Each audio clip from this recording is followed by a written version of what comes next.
여러분, 아침의 방송을 들으이소. 함께 목소리를 내주이소.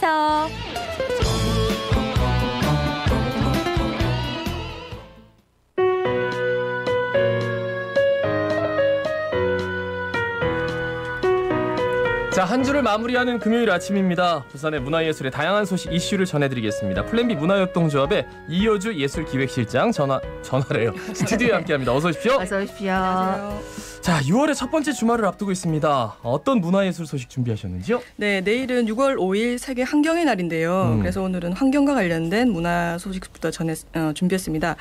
작년은 이제 코로나19로 인해 전 세계가 멈췄다고 할 정도로 이 많은 공장들도 멈추고 차량이나 비행기 이동량도 급감했는데요. 이제 그럼에도 불구하고 기상 관측 이래 가장 더운 해 중에 한 해였다고 합니다. 네. 사실 이제 기후 변화에 가속화는 불가피해 보이는데요. 이 많은 과학자들이 작년의 기점으로 기후 변화의 양상이 확실해졌다고 하고요. 또 앞으로 10년 안에 전 지구적으로 이 온실가스를 50% 정도 줄여야 그나마 기후 변화를 조금이라도 늦출 수 있다고 하는데요. 우리나라도 2030년까지 온실가스 감축 목표치를 올해 안에 유엔에 제출해야 하는데요. 이 사회 전반의 가감한 변화와 환경에 대한 인식의 변화와 행동이 이제는 피할 수 없는 현실이 된 것 같습니다. 아니 진짜 실제로 예전하고 비교해봤을 때 지난주에 폭우 내린 거 봤다 아닙니까? 무슨 하늘에서 양동이로 쏟아붓듯이. 아니 그냥 한낮에는 한여름이에요. 요즘. 그러니까 그렇게 했다가 또 금방 싹 멈추고 폭염 말할 것도 없고 태풍의 산불에 지금 또 코로나19 같은 이런 전염병까지 진짜 극단적으로 많이 나타나고 매년 피해가 커지고 있다는 건 사실 다들 느끼고 계실 겁니다. 네, 이 지구 온난화가 지금 같은 속도라면 앞으로 10년 후에는 우리가 상상할 수 없을 정도로 강력한 이 기후 피해를 입게 된다고 하는데요. 이런 위기의식에서 2018년 당시 15살이었던 이 스웨덴의 크레타 툰베리라는 한 소녀가 금요일마다 의회 앞에서 기후를 위한 학교 파업이라는 팻말을 들고 1인 시위를 시작하게 되는데요. 이후 청소년들과 시민들이 대거 동참하고 또 SNS로 확산한다면서 유럽 전역에 미래를 위한 금요일이라는 대규모 국제 캠페인으로 발전하게 됩니다. 2019년 미국에서 개최된 유엔 기후 정상회의에서 당차게 연설하는 이 툰베리의 모습은 TV로 많이 보셨을 텐데요. 이렇게 이야기하고 있죠. 당신들은 자녀를 가장 사랑한다고 말하지만 이 아이들이 커서 겪게 될 기후 변화에 적극적으로 대처하지 않는 모습으로 이 자녀들의 미래를 훔치고 있다. 이렇게 하면서 기후 위기에 눈을 뜨고 행동해야 한다는 목소리를 높였는데요. 이 툰베리가 불붙인 이 기후 행동은 현재 전 세계적으로 기후 위기에 대한 인식을 높이는 계기가 되었다고도 합니다. 예, 우리는 진짜 살아가는 것 자체가 에너지를 소비하는 거고 뿐만 아니라 플라스틱이며 자동차 타고 뭐 비행기 타고 이게 다 지금 온실가스를 내보내고 있는데 근데 다양한 이런 그 움직임들을 공감하자는 취지로 문화예술계에서도 여러 가지 노력들이 있던데 이와 관련된 전시 소식이 있다고요? 네, 부산 현대미술관에서는 지난 이제 5월부터 앞으로 9월까지 생태환경 전시가 열리고 있는데요. 지난번에 이 환경 전시 일환으로 진행된 방탈출 게임을 활용한 시간 여행자 타임워크라는 전시도 짧게 소개드린 적이 있는데요. 이 전시는 요즘 주말마다 사전 예약이 거의 100%라고 합니다. 네, 저도 지난 주말에 갔었는데요. 이제 가족, 연인, 친구 단위로 관람 오시는 분들이 많았고요. 처음 만나 10명이 한 조가 돼서 약 40분 동안 환경에 관련 게임을 풀고 이동하는데요. 역시 아이들이 어른들보다 문제도 빨리 찾고 또 답을 찾는 시도도 매우 적극적이었습니다. 그리고 실제로 이제 문제를 못 풀어서 탈출을 못하고 빼달라고 하시는 이 어른들도 있다고 합니다. 네. 아니 제가 그랬잖아요. 제가 그랬어요. 분명히 저 같은 사람 있다고 이거 탈출 못하면 어떡하냐고 빼달라고 하는군요. 그러니까 아이들하고 이게 무슨 같이 가야 돼. 환경에 대해서 관심이 좀 있어야 될 것 같네요. 미술관 환경 전시 내용도 궁금합니다. 어떤 겁니까? 네. 지속 가능한 미술과 환경 전시는 그동안 미술계 내에서도 이 환경 문제와 관련해서는 좀 성찰이 부족했다는 문제의식에서 출발하고 있고요. 예술가와 미술관의 활동이 생태 환경에 미치는 영향을 고찰하고 또 현실적인 실천 방안을 마련하기 위해 기획된 전시라고 합니다. 그래서 이번 전시는 단순히 생태 환경이라는 주제를 다루는 것을 넘어서요. 이 작품의 제작이나 포장, 운송, 설치, 철거 등 전시 전반에 이르는 모든 활동을 좀 친환경적인 이 실천 방향에 따라 해보자 이렇게 해서 진행을 하고 있다고 합니다. 예를 들면 전시 폐기물을 최소화하기 위해서 석고벽이나 뭐 페인트, 뭐 PVC, 뭐 시트지 같은 것을 전혀 사용하지 않고 있고요. 예. 일부 조금 사용하고 그다음에 입구 출입구는 아마 썼던 거예요. 거의 사용하지 않고 있고 또 홍보와 전시 안내는 인쇄물보다 온라인이나 모니터를 활용하고 있고요. 또 인쇄물도 뭐 콩기름이나 친환경 종이를 활용하고 있고 또 해외 작품의 항공 운송을 최소화하기 위해서요. 온라인으로 작가에게 제작 파일만 받아서 부산에서 다시 제작해서 이런 탄소 발생과 폐기물을 최소화하기 위해 다양한 노력들을 하고 있다고 합니다. 그래요. 그 미술관에서는 전시를 제작하는 것부터 환경 오염을 일으키지 않겠다. 뭐 이런 의지가 강력하게 좀 보이네요. 작품들이 어떤 것들이 있습니까? 네, 전시 작품들은 시대를 넘나들면서 회화에서 설치, 영상 작품들까지 다양한 형식으로 구성되어 있는데요. 1866년 생태학이라는 단어를 처음 사용한 독일의 생물학자 에른스트 해켈의 드로잉도 있고요. 네. 산수아의 대가 의제 허백년의 화첩이나 또 코로나 시대의 부산물인 폐 마스크를 재활용해 만든 가구도 있고요. 또 전시장의 창문에 들어오는 태양열을 모아서 전기를 생산해서 불이 들어오는 설치 작품 등 이 다양한 작품들이 있는데요. 특히 이번 기획전을 위해서 제작된 신작들에는 이 작품 제작 단계에서부터 친환경 재료를 실험하고 탐구하는 작가들의 노력들이 담겨 있습니다. 그래서 이런 예술가들의 고민들을 천천히 들여다보는 것도 재미가 있습니다. 예, 이제 환경에 관련된 전시를 하면서 막 또 이런 거를 남용하면 안 되는 거잖아요. 그러니까 전시 자체가 참 친환경적이다 하는 생각이 드는데 사실 이제 코로나19 때문에 우리 배달 뭐 많이 시켜 먹고 있고 쓰레기 너무 많이 늘었대고 좀 걱정이 되는 시기긴 하지. 네, 이 녹색연합의 2020년 자료를 보면 국내 배달 쓰레기는 매일 830만 개가 나온다고 하는데요. 이 어마어마한 양인데요.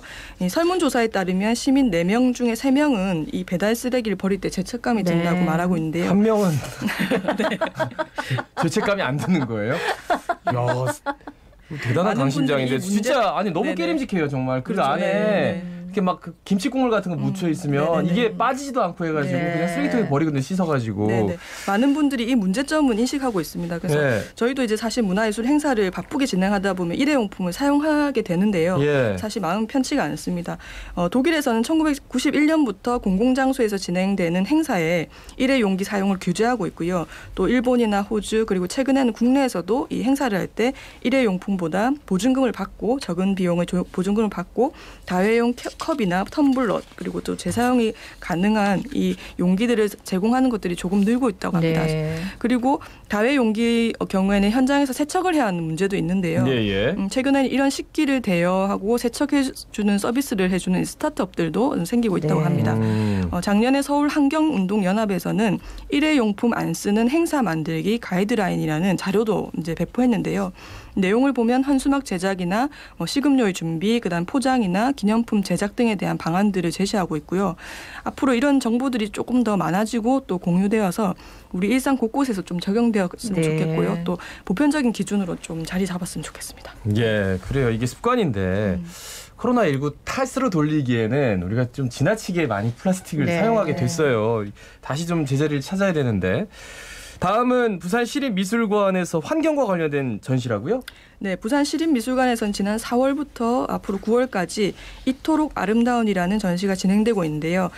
이 전시는 재난의 시대를 살아가는 우리들에게 자연과 예술이 주는 위로와 치유의 메시지를 담고 있습니다. 전시는 총 3개의 섹션으로 구성되어 있는데요.